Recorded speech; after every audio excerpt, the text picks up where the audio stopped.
Hello students, welcome to the lecture. आज के lecture में आप सभी का स्वागत है। तो आज हम अपने प्रीपोजिशन का पार्ट 2 डिस्कस करेंगे। पार्ट 1 में मैंने आपको थोड़ा ब्रीफ इंट्रोडक्शन दिया था पार्ट्स ऑफ स्पीच का क्या होता है, किस तरीके से उनका यूज किया जाता है हमारे सेंटेंस में लिखने के दौरान। देखिए, जो भी हम इंग्लिश में ग्रामर पढ़ते हैं वो क्यों सीखते हैं, पहले उसको आप समझिए। एक सही वाक्य बनाने के लिए, यानी एक करेक्ट सेंटेंस बनाने के लिए वो लॉजिकली और ग्रामेटिकली करेक्ट होना चाहिए। सेंटेंस आप कहते भी किसको हो? ग्रुप ऑफ वर्ड्स या फिर arrangement of words which have logical और grammatical right, which have logical meaning और ग्रामेटिकली करेक्ट, जिसका मीनिंग बहुत लॉजिकल हो और ग्रामेटिकली वो बिल्कुल ठीक हो। यानी जो भी उसमें ग्रामर के रूल हो वो बिल्कुल ठीक हो कि जहां पर हमारा पार्ट्स ऑफ स्पीच जिस जगह पे आता है उस जगह पे यूज होना चाहिए। उसका फंक्शन बिल्कुल क्लियर डिफाइन होना चाहिए कि ये पार्ट्स ऑफ स्पीच क्या काम कर रहा है। अगर एडजेक्टिव है तो एडजेक्टिव की करेक्ट पोजीशन में होनी चाहिए, नाउन से पहले होनी चाहिए। एडवर्ब है तो वो कहाँ पर होगा, वो क्या एडजेक्टिव को क्वालिफाई करने के लिए आया है, वर्ब को क्वालिफाई करने के लिए आया है, या खुद दूसरे एडजेक्टिव को क्वालिफाई करने के लिए आया है। अगर प्रीपोजिशन है तो क्या वो करेक्ट रिलेशनशिप बता रहा है अपने ऑब्जेक्ट और दूसरे वर्ड के साथ, या फिर वहां पर उसका यूज बिल्कुल सही है, क्या उसके साथ उसका ऑब्जेक्ट, प्रीपोजिशन का ऑब्जेक्ट आया है या नहीं। इन सब बातों को लेके हमने लास्ट लेक्चर में डिस्कस किया था। तो आप उन चीजों को गहराइयों से समझो कि क्या हमारे प्रीपोजिशन का सही यूज होता है हमारे सेंटेंस के अंदर। फिर मैंने कुछ आपके साथ टाइप डिस्कस किए थे, जैसे कि टाइम के लिए, प्लेस के लिए, पोजीशन के लिए, और कुछ एब्स्ट्रैक्ट यूज करे थे। राइट, डूअर के लिए किस तरीके से यूज होता है, तो हम कौन से प्रीपोजिशन कहाँ पर यूज करते हैं इसको आपको क्लियर होना चाहिए। अगर एक प्रीपोजिशन एक से ज्यादा अगर दो जगह पे यूज किया जा रहा है तो उसके मीनिंग को आपको समझना है, उस सेंटेंस के कॉन्टेक्स्ट को समझना है। देखिए, हर बार मैं कॉन्टेक्स्ट की बात करता हूँ। कॉन्टेक्स्ट का मतलब होता है कि सेंटेंस का पूर्ण भाव, यानी सेंटेंस अगर पूरा आप पढ़ते हो शुरू से लेके आखिरी तक, यानी पहले शब्द से लेके आखिरी शब्द तक, तो उसका क्या भाव निकल के आ रहा है, उसका क्या मीनिंग निकल के आ रहा है, वो मीनिंग और जिस तरीके से वहां पर वर्ड्स यूज किए गए हैं, जिस जगह पर यूज किए गए, जो फंक्शन यूज किया गया है वर्ड्स का, वो ठीक है या नहीं। यही हमारा ग्रामेटिकली एक सेंटेंस को करेक्ट किया जाता है। राइट, और प्रीपोजिशन यहाँ पर बहुत ज्यादा इंपॉर्टेंट रोल प्ले करते हैं, क्योंकि प्रीपोजिशन जब भी रिलेशन बताएंगे तो टाइम की, पोजीशन के, मूवमेंट के, राइट, प्लेस के, इन सब के बारे में एडिशनल जानकारी देते हैं। राइट, तो प्रीपोजिशन इसलिए जरूरी होता है। फिर फ्रेजेस के बारे में हमने पढ़ा था कि प्रीपोजिशनल फ्रेजेस एडजेक्टिव की तरह भी काम करती हैं और एडवर्ब की तरह भी काम करती हैं। जैसे मान लीजिए, अगर हमने एक कैट का एग्जांपल लिया था, द कैट इज क्यूट। कौन सी कैट के बारे में हो रही थी? विद द फ्लफी टेल, यानी ऐसी कैट जिसकी फ्लफी टेल है वो क्यूट है।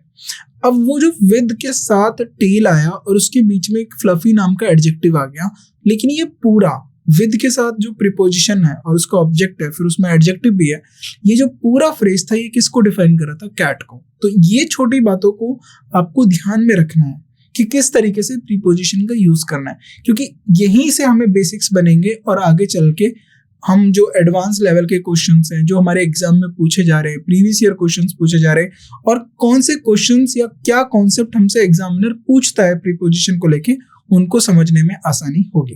तो आगे बढ़ते हैं हम अपने इस लेक्चर के अंदर। तो आगे कुछ और पॉइंट्स हैं, कुछ कॉन्सेप्ट्स हैं, और इंट्रोडक्शन अभी हमारा चल ही रहा है प्रीपोजिशन का, तो और डिटेल में हम कुछ प्रीपोजिशन के बारे में जानकारी इकट्ठा करेंगे। नाउ पॉइंट्स टू रिमेंबर, किन बातों का हमें ध्यान में रखना है। एंडिंग सेंटेंसेस विद प्रीपोजिशन, अगर कोई हमारा सेंटेंस प्रीपोजिशन के साथ में एंड हो रहा है तो उसको लेके क्या बात करना है। देखिए, पहले क्या होता था, ट्रेडिशनली ग्रामर रूल्स कहते थे कि प्रीपोजिशन को सेंटेंस के एंड में नहीं रखना है, यानी सेंटेंस जब खत्म होगा तो प्रीपोजिशन पे नहीं खत्म करेगा। लेकिन अब जब इंग्लिश को इवॉल्व हुआ, यानी इंग्लिश में इवोल्यूशन हुआ, देखिए हर लैंग्वेज समय के साथ बदलती है, तो मॉडर्न स्टाइल में क्या हुआ कि बहुत सारे ग्रामेरियंस, अब ग्रामेरियंस कौन होते हैं? जो इंग्लिश की ग्रामर पे काम करते हैं, उन्होंने बोला कि ये कॉन्सेप्ट आउटडेटेड हो गया है, अब हम प्रीपोजिशन को सेंटेंस में यूज कर सकते हैं with a legitimate way. Legitimate का मतलब होता है एक सही तरीके से हम उसको इस्तेमाल कर सकते हैं। For example, this is the book, यानी ये वही किताब है, आई वॉज लुकिंग फॉर, जिसे मैं ढूंढ रहा था, यानी I was looking for this is the book, यानी this is the book I was looking for, यानी ये वही किताब है जिसे मैं ढूंढ रहा था। तो यहाँ पर फॉर के साथ आप ध्यान देख रहे हो, हमने प्रीपोजिशन के साथ अपना सेंटेंस एंड कर दिया। अब हम ऐसा कर सकते हैं, राइट। अब प्रीपोजिशन वर्सेस एडवर्ब, इसमें आप समझिए, देखिए बहुत सारे प्रीपोजिशन सेम होते हैं, उसको लेके बहुत कंफ्यूजन हो जाती है कि क्या यहाँ पर ये प्रीपोजिशन है, क्या ये एडवर्ब है। अब इनके बेसिक डिफरेंस मैं आपको बता देता हूँ।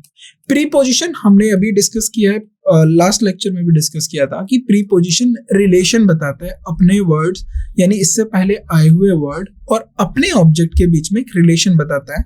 वही रिलेशन कौन इंडिकेट करता है? प्रीपोजिशन। ऐसे वर्ड्स जो रिलेशन बताए दो वर्ड्स के बीच में, उनको हम बोलते हैं प्रीपोजिशन, राइट। प्रीपोजिशन के साथ नाउन आता है, ये सबसे इंपॉर्टेंट बात है। प्रीपोजिशन कभी अकेला नहीं आता। थ्रू आउट द ग्रामर, शुरू से लेके एंड तक, अपने एग्जाम से लेके उसके बाद भी जब तक आपको इंग्लिश का यूज है, हमेशा इस बात को याद रखिएगा, प्रीपोजिशंस अकेले कभी नहीं आते, वो हमेशा अपने ऑब्जेक्ट के साथ आता है। यानी प्रीपोजिशन के साथ नाउन देखने के लिए मिलेगा, यानी प्रीपोजिशन के साथ आपको क्या मिलेगा? नाउन। अब एडवर्ब का यूज सुन लीजिए। अब एडवर्ब के बारे में मैंने आपको बताया कि एडवर्ब क्वालिफाई करता है। एडवर्ब किसको क्वालिफाई करेगा? वर्ब को क्वालिफाई करेगा, यानी वर्ब के बारे में विशेषता बताएगा। एडजेक्टिव को भी क्वालिफाई करता मिलेगा, यानी ऑलरेडी, यानी नाउन और प्रोनाउन को एक एडजेक्टिव ने क्वालिफाई कर दिया, उस एडजेक्टिव को भी क्वालिफाई करेगा। यानी इसका स्ट्रक्चर ऐसे बनेगा, एडवर्ब प्लस यहां पर आएगा एडजेक्टिव और यहां पर आ जाएगा noun. She is the most beautiful girl, तो अब इस तरीके से most beautiful, he is the most intelligent person, तो यहां पर इंटेलिजेंट को भी क्वालिफाई कर दिया मोस्ट ने। तो इस तरीके से हम एडवर्ब का यूज करते हैं, राइट। तो ये हम डिग्री ऑफ कंपैरिजन में भी इसको लेकर डिस्कस करेंगे, मोर, मोस्ट, और फर्स्ट डिग्री में क्या अंतर है, कंपैरेटिव डिग्री में, सुपरलेटिव डिग्री, ये डिग्री ऑफ कंपैरिजन का पार्ट है। सी, एडवर्ब प्लस वर्ब और एडजेक्टिव, यानी एडवर्ब किसी वर्ब को क्वालिफाई करेगा या एडजेक्टिव को क्वालिफाई करेगा या खुद दूसरे एडवर्ब को क्वालिफाई करता हुआ मिलेगा। यानी अब देखिए, तो यहां पर एडजेक्टिव एडवर्ब का यूज बता दिया, वर्ब एडजेक्टिव या एडवर्ब को क्वालिफाई करता है, मॉडिफाई करता है, विशेषता बताता है। प्रीपोजिशन रिलेशन बताता है, ये दो डिफरेंस याद रखिएगा। उसके बाद जो इसमें कहानी दी गई है उसको अब आप समझ लीजिए। Some words can be both. अब ये प्रॉब्लम कहां पर मिलेगी आपको? ऐसे वर्ड्स में जो एडजेक्टिव का भी काम, प्रीपोजिशन का भी काम करते हो और एडवर्ब का भी काम करते हो, राइट। बट इनके फंक्शन अलग होते हैं। फंक्शन क्या? एक रिलेशन बताएगा, एक क्वालिफाई करेगा। एग्जाम्पल के तौर पे अब आप एक वर्ड को ले लीजिए, राइट। अब आपका मैं एडवर्ब यूज पढ़ता हूं और इसका मैं एक प्रीपोजिशन यूज पढ़ता हूं। अब प्रीपोजिशन में वो रिलेशन शो करेगा और एडवर्ब में क्या देखते हैं। शी लुक्ड अप, उसने ऊपर की तरफ देखा, शी लुक्ड अप, ये एक इसका एडवर्बियल यूज हो गया, यानी शी लुक्ड अप। अब आपकी बात, क्या आपको कोई नाउन देखने के लिए मिल रहा है? नहीं, तो ये इसका प्रीपोजिशनल है, राइट। वो वर्ब को क्वालिफाई कर रहा है, where she looked up, right, she looked up. She, अब देखिए, is an adverb, but she climbed up, अब वो कहाँ चढ़ी? उसके चढ़ने के ऊपर, क्लाइम्ड, उसके क्लाइम्ड को, और कहां पर चढ़ी है उसको लेके जो रिलेशन बता रहा है, लैडर, यानी she climbed up the ladder, वो सीढ़ियों के ऊपर चढ़ी। अब ये जो अब बता रहा है क्लाइम्ड अप, अब चढ़ना और कहां पर चढ़ना, right. She climbed up mountain हो सकता है, शी क्लाइम्ड माउंटेन हो सकता है, कुछ और भी हो सकता है, लेकिन लैडर को जो इसमें बता रहा है। अब आपके बाद प्रीपोजिशन हो गया और लैडर हमारा क्या हो गया? नाउन। तो अब प्रीपोजिशन का लैडर क्या बन गया? ऑब्जेक्ट बन गया। तो इस तरीके से आप इसको डिफरेंशिएट कर सकते हो, right. Now phrasal verbs and preposition. अब देखिए फ्रेजल वर्ब्स क्या होते हैं। ऐसे वर्ब, यानी कुछ वर्ब्स होते हैं हमारे, अब जैसे वर्ब हो गया गो हो गया, राइट, बहुत सारे हो गए, प्ले हो गया, ड्रिंक हो गया, ईट हो गया, वॉक हो गया, रन हो गया, ये वर्ब है आपके। अब वर्ब के साथ, जब आप कुछ वर्ब के साथ प्रीपोजिशंस लगा देते हैं, of, on, out, right, up, तो उनका जो लिटरल मीनिंग होता है, यानी जो वर्ड का जो एक्चुअल मीनिंग है, ऐसी वर्ब, उनका जो खुद का मीनिंग है वो बदल जाता है इस प्रीपोजिशन के लगने के साथ, और वो मीनिंग एंटायरली डिफरेंट होता है, यानी पूरी तरीके से मीनिंग बदल जाता है।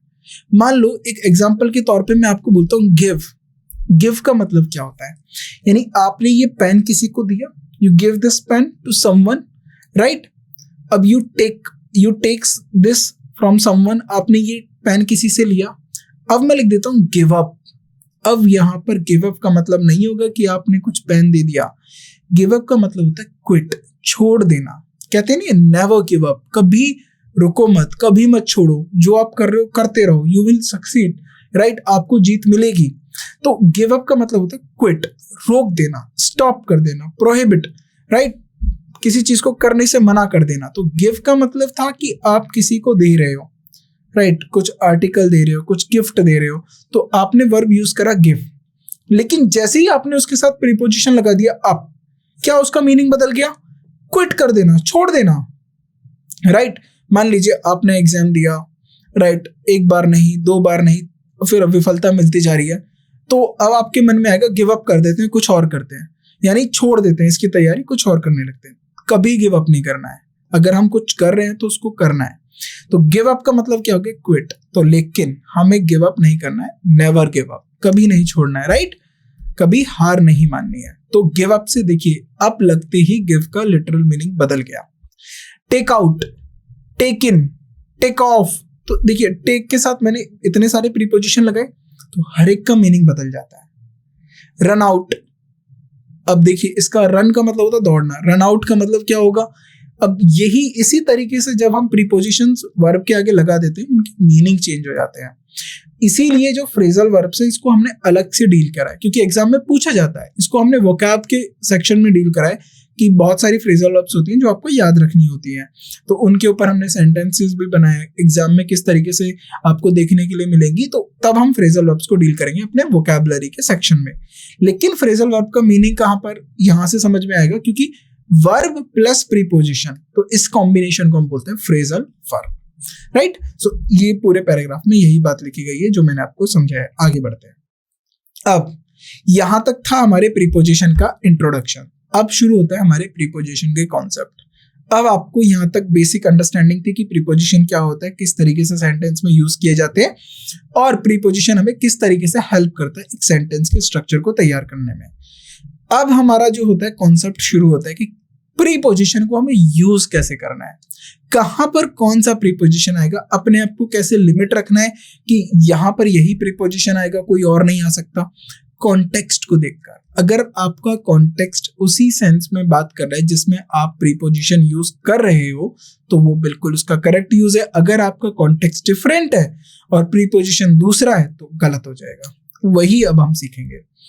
अब कुछ प्रीपोजिशंस होते हैं जो हमारे टाइम के लिए यूज किए जाते हैं, यानी preposition of time are used to link time related nouns. तो ऐसे प्रीपोजिशन जो हमारे लिंक करते हो टाइम रिलेटेड नाउन्स को, फॉर एग्जांपल जैसे मोमेंट्स को, कोई पल हो, दिन को, महीनों को, सीजन्स को, राइट, ईयर्स को, डिकेड्स को, सेंचुरी को, तो ये सब जो नाउन आपको दिख रहे हैं ये टाइम रिलेटिंग नाउन्स है, right. To rest of the sentence, तो यानी पूरे सेंटेंस के साथ ये जो टाइम रिलेटिंग नाउन है इनको रिलेट करना, इनको कनेक्ट करना, ये किसका काम होता है? प्रीपोजिशंस ऑफ टाइम का। तो ये क्या प्रोवाइड करेंगे? ये आपको प्रोवाइड करेंगे व्हेन समथिंग हैपेंस, कब कुछ हुआ। जैसे शी वाज बोर्न इन जनवरी, वो जनवरी में पैदा हुई थी, तो उसके बोर्न यानी उसके जो पैदा होने की जो बात है उसको जनवरी यानी मंथ से कनेक्ट किया किसने? इन प्रीपोजिशन ने। अब सबसे पहला आता है हमारा eight.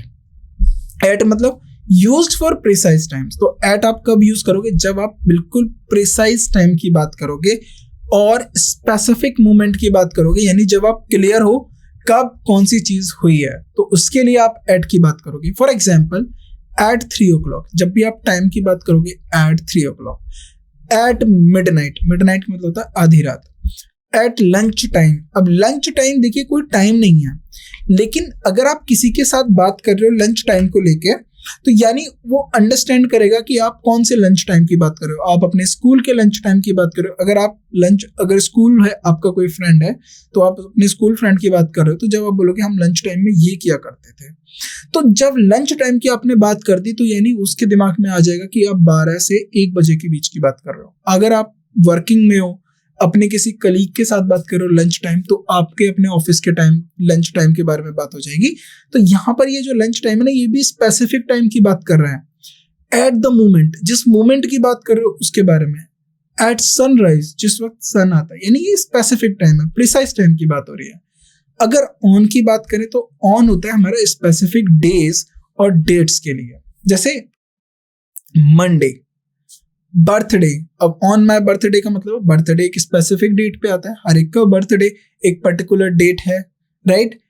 On new year eve, अब न्यू ईयर ईव का जो स्पेसिफिक टाइम होता है, स्पेसिफिक डे है। अप्रैल 15, आपको पता है साल में एक ही अप्रैल 15 है, उसके बारे में बात हो रही है, यानी स्पेसिफिक डेज को लेकर बात हो रही है। ऑन दैट डे, तो जिस कॉन्टेक्स्ट में बात हो रही होगी ये उस दिन के बारे में बात कर रहे हैं, राइट। अब इन यूज होता है for longer period such as month, year, season, centuries and general times of day. यानी जब आप महीनों की बात करो, सालों की बात करो, सीजन्स की बात करो और सेंचुरीज का मतलब होता है, अब देखिए एक 1 ईयर के शतक क्या मतलब होता है, 100 ईयर्स को आप एक सेंचुरी मानते हो, राइट। और डिकेड्स मतलब होता है दशकों, 10 साल को आप एक डिकेड कहते हो। तो in general time of day, या डे के किसी जनरल टाइम की बात करो। In January, in 2022, in the 20th century, in the past और future, right. In the morning, अब देखिए ये जनरल डे के टाइम की बात करें, in the morning, afternoon, evening. और हम एट नाइट भी बोल सकते हैं, right, but not that we say at night, in night नहीं होता है, एट नाइट होता है। इसीलिए मैंने इसको हाईलाइट करा है कि इन नाइट या इन इवनिंग नहीं बोलेंगे। मॉर्निंग में इन बोल सकते हो, in evening, in afternoon. We will meet you at night, not in night. We will meet you in the morning, हम आपको सुबह मिलेंगे। We will meet you in the afternoon, हम आपको दोपहर में मिलेंगे। We will meet you in the evening, हम आपको इवनिंग में मिलेंगे। We will meet you at night, not in. याद रखेंगे ये। In winter, in spring, in summer, in fall, right. अब अगला आता है हमारा बिफोर। बिफोर क्या इंडिकेट करेगा, indicate that something happens earlier than a point in time. यानी ये इंडिकेट करता है कि कुछ जो है जिसके बारे में बात हो रहा है, समथिंग हैपन, कुछ हो चुका है पहले टाइम में, earlier than a point of time, यानी कि जिस पॉइंट ऑफ टाइम से आप बात कर रहे हो उससे पहले ये घटना हो चुकी है, right. You should call her before it gets late, यानी इसमें बोला कि आपको पहले ही उसे बुलाना चाहिए, इट गेट्स लेट, या देर होने से पहले ही उसे बुला लेना चाहिए, राइट। तो किसी एक पॉइंट ऑफ टाइम से पहले बात कर रहा है कि आपको ये काम पहले कर लेना चाहिए, राइट। आफ्टर, अब ये अपोजिट की बात हो जाएगी, यानी इट इंडिकेट्स दैट समथिंग, अब किसी एक पॉइंट ऑफ टाइम के बाद अगर कोई घटना है उसके लिए हम आफ्टर यूज करेंगे, और किसी पॉइंट ऑफ टाइम से पहले की कोई घटना है उसके लिए हम बिफोर का यूज करेंगे। She will visit after the holiday, तो यानी हॉलीडे है, सपोज वो स्कूल में पढ़ती है, समर वेकेशन हो गए, तो वो विजिट करेगी हॉलीडे के बाद, यानी ये इस पॉइंट ऑफ टाइम के बाद ये घटना होगी, और इस पॉइंट ऑफ टाइम से पहले ये घटना होगी तो होगी या फिर हो चुकी है, तो इसके लिए हम बिफोर यूज करेंगे। ड्यूरिंग, देखिए ड्यूरिंग और सिंस और फोर, इन सब में आपको अंतर अभी समझ लेना है, क्योंकि ये आपको बहुत काम करेगा जब आप कंजंक्शन पढ़ेंगे, आप वॉइस पढ़ेंगे, या फिर आप जब आप टेंसेस पढ़ोगे, परफेक्ट कंटिन्यूअस टेंसेस, उसमें आपको बहुत हेल्प करेगा फोर और सिंस, तो यही समझ के चलना है। Indicate something that happens with a certain period of time, यानी ये इंडिकेट करता है कि जो हुआ है, that happens, something that happens with in a certain period of time, यानी किसी एक पीरियड ऑफ टाइम में कुछ हुआ है, उसको इंडिकेट करता है during the era of world war 2, यानी वर्ल्ड वॉर 2 जब हुई थी उस पीरियड की बात कर रहे हैं हम लोग, यानी 1940 से 1945 की बात कर रहे हैं। 1914 से 1990 की बात करेंगे तो यानी वर्ल्ड वॉर 1 के एरा की बात करेंगे। ड्यूरिंग द इंडिपेंडेंस की बात करेंगे, 1947 तक की बात करेंगे। तो जब भी हम किसी एक पीरियड ऑफ टाइम में और उसमें किसी घटना का जिक्र करते हैं तब हम ड्यूरिंग लगाते हैं। It rained during the night, तो जब बारिश हो रही थी, जब बारिश कब हो रही थी, जब रात थी, तो यानी नाइट मतलब समझ लीजिए फॉर एग्जांपल 8 बजे से लेके अगली सुबह 5 बजे मान लेते हैं, सनराइज 5 बजे होता है, तो इस बीच में जो है डार्क है। अब बारिश इस समय के बीच में हुई है, राइट तो इस मतलब है कि नाइट के बीच में यानी सर्टेन पीरियड ऑफ टाइम के बीच अगर कुछ घटना होती है तो उसको हम बोलते हैं ड्यूरिंग, राइट। नाउ सिंस, अब सिंस क्या इंडिकेट करता है ये समझ के चल रहा है, क्योंकि ये आगे आपको परफेक्ट कंटिन्यूअस टेंसेस में भी बहुत हेल्प करेगा। Indicates a starting point of an action और event that continues up to the present. तो ये इंडिकेट करता है एक स्टार्टिंग पॉइंट ऑफ एक्शन से, राइट, एक स्टार्टिंग यानी एक पॉइंट ऑफ एक्शन का स्टार्टिंग बता देगा और वहां से लेके एक पर्टिकुलर पॉइंट तक कोई घटना कंटिन्यू हुई है। अब या फिर सिंस आपको इंडिकेट करेगा स्पेसिफिक टाइम को, जैसे अगर कोई ईयर की बात हो रही है तो वो मेंशन होगी, अगर किसी मंथ की बात हो रही है वो मेंशन होगा, कोई रैंडम नहीं होगा, कोई ड्यूरेशन नहीं होगा from last 2 years, for last 5 years, like for last 2 months, इस तरीके से नहीं। Since January, since 2005, since I have been working here, since, अब सिंस लगा दिया तो अब लिख दो since 2009, I have been working here for last 2 months। तो जब आप लास्ट 4 लगाओगे तो ड्यूरेशन ऑफ टाइम की बात करोगे, पीरियड ऑफ टाइम की बात करोगे। जब आप सिंस लगाओगे तो आप एक स्पेसिफिक टाइम को मेंशन करोगे, और इंडिकेट सिंस ये भी करता है कि एक पॉइंट ऑफ टाइम से इवेंट हुआ है और अब तक वो होता आ रहा है। एग्जांपल के तौर पे I have known him since 1995, यानी 1995 से लेके ये अभी तक इस पॉइंट ऑफ टाइम तक इसको जानता है, right. She has been working, ये हैज बीन वर्किंग ये प्रेजेंट परफेक्ट कंटिन्यूअस में लिखा है सिंस मॉर्निंग, यानी ये बता रहा है कि ये मॉर्निंग से लेके अभी तक काम कर रही है, राइट। नाउ नेक्स्ट, अंटिल और टिल। अंटिल का मतलब होता है till not, specific and ending time, ये स्पेसिफाइज करता है, स्पेसिफाइज एंड एंडिंग टाइम, तो किसी चीज के समापन को बताता है, यानी एंड टाइम को बताता है। वेट हियर अंटिल और टिल आई रिटर्न, यानी आप कब तक इंतजार करोगे जब तक मैं नहीं आता हूं, right. She will be in Spain until April, she will B, वो कब तक रहेगी स्पेन में जब तक अप्रैल नहीं होता, अप्रैल के बाद वो रहे ना रहे बट वो अप्रैल तक स्पेन में रहेगी। तो ये किसी के एंडिंग टाइम को स्पेसिफाई करता है। 4 को लेके मैंने अभी थोड़ा सा जिक्र किया था कि ये स्पेसिफाई करेगा ड्यूरेशन और लेंथ ऑफ टाइम में, right. For example I have lived here for 10 years, मैं यहाँ पर 10 साल रह चुका था, राइट, मैं यहाँ 10 साल रहा था। I have lived here for 10 years, तो यानी 10 years मतलब ये ड्यूरेशन बता रहा है कि 10 साल के लिए। ही स्टडीड फॉर 2 hours, वो 2 घंटे पढ़ता था। तो अब उसके पढ़ने और कितना पढ़ता था यानी ड्यूरेशन बता रहा है, लेंथ ऑफ टाइम बता रहा है, तो 4 आपको लेंथ ऑफ टाइम बताएगा, सिंस आपको स्पेसिफिक टाइम बताएगा। ये चीज आपको याद रखनी है। अब पॉइंट्स टू रिमेंबर, किन बातों को हमें याद रखना है जब हम प्रीपोजिशन ऑफ टाइम के साथ डील करें। नो प्रीपोजिशन, अब किन के साथ प्रीपोजिशन नहीं लगाने पहले ये रख लीजिए। Sometimes we don't need a preposition of time, for instance we use no preposition with next, last, this, every and today, tomorrow, yesterday.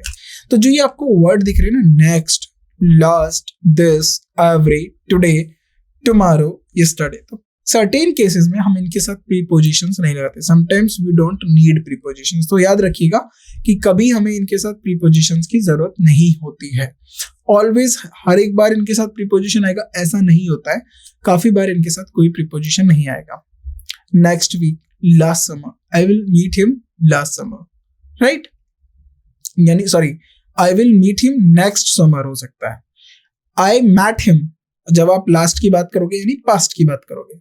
I mat him last summer, यानी मैं पिछले गर्मियों में उससे मिला था।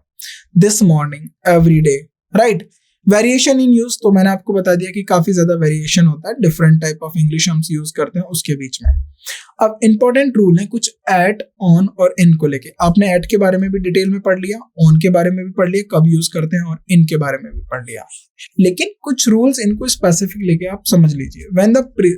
when the precedes morning or evening, यानी जब मॉर्निंग और इवनिंग से पहले आप द यूज करते हो, मॉर्निंग और इवनिंग से पहले आपने द यूज करा, so in is typically used before preposition of time, तो इन यूज किया जाता है, right, typically used as the preposition of time. तो जब भी आपने द मेंशन कर दिया तो आप क्या यूज करोगे, इन यूज करोगे, क्योंकि ये किसी एक पर्टिकुलर डे की बात कर रहा है, यानी पर्टिकुलर पार्ट की बात कर रहा है। जैसे फॉर एग्जांपल एक दिन है, अब दिन में आपको पता है 24 आवर्स है, कितना मॉर्निंग है, कितना आफ्टरनून है, कितना इवनिंग है, कितना नाइट है।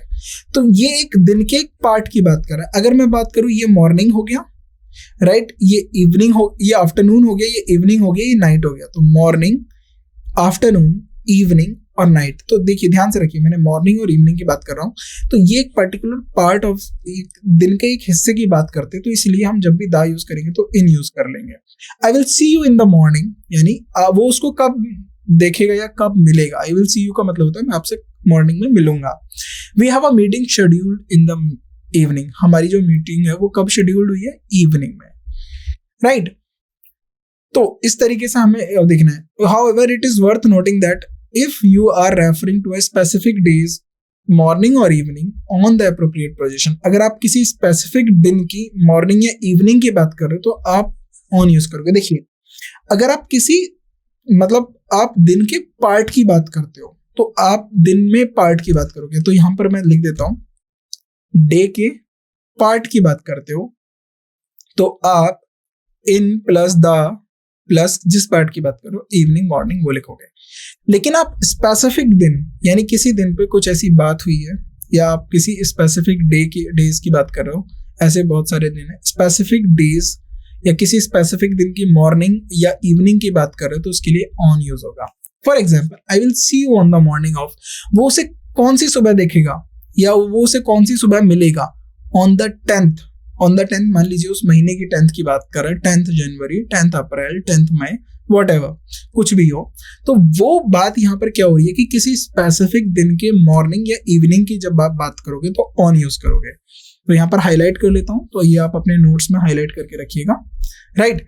We have a meeting schedule on the evening of July 4th, यानी उनकी मीटिंग कब शेड्यूल हुई है, किस इवनिंग पे शेड्यूल हुई है, जुलाई 4th, जो यानी 4th जुलाई की इवनिंग की बात हो रही है, उस समय की उनकी मीटिंग शेड्यूल हुई है।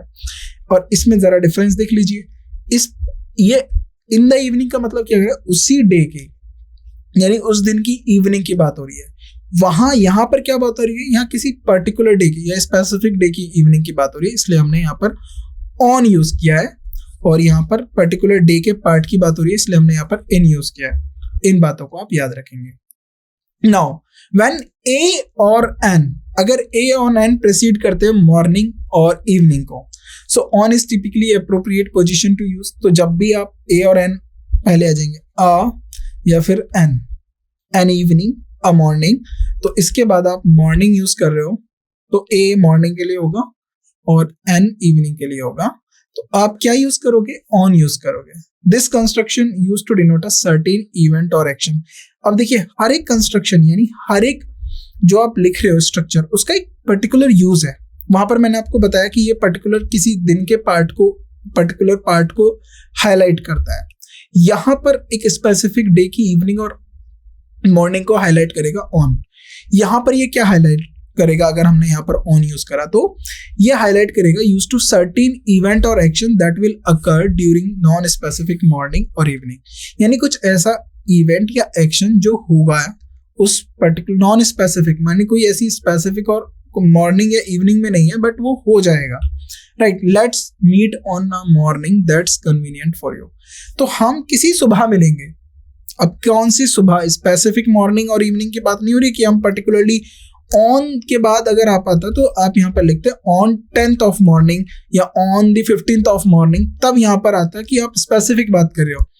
लेकिन लेट्स मीट, यानी कोई मान लीजिए रात को मिलने या रात को, दोपहर को या किसी और दिन में मिलने को इच्छुक नहीं है, किसी और दिन के किसी पार्ट में मिलने को इच्छुक नहीं है, तो उसने बोला है कि कभी हम किसी सुबह मिलते हैं, किसी रोज, या बोलते हैं ना किसी रोज मुलाकात करते हैं, यानी किसी रोज मिलते हैं, या अब किसी रोज सुबह मिलते हैं, यानी किसी दिन की सुबह मिलते हैं, वो आपके लिए कन्वीनियंट होगा।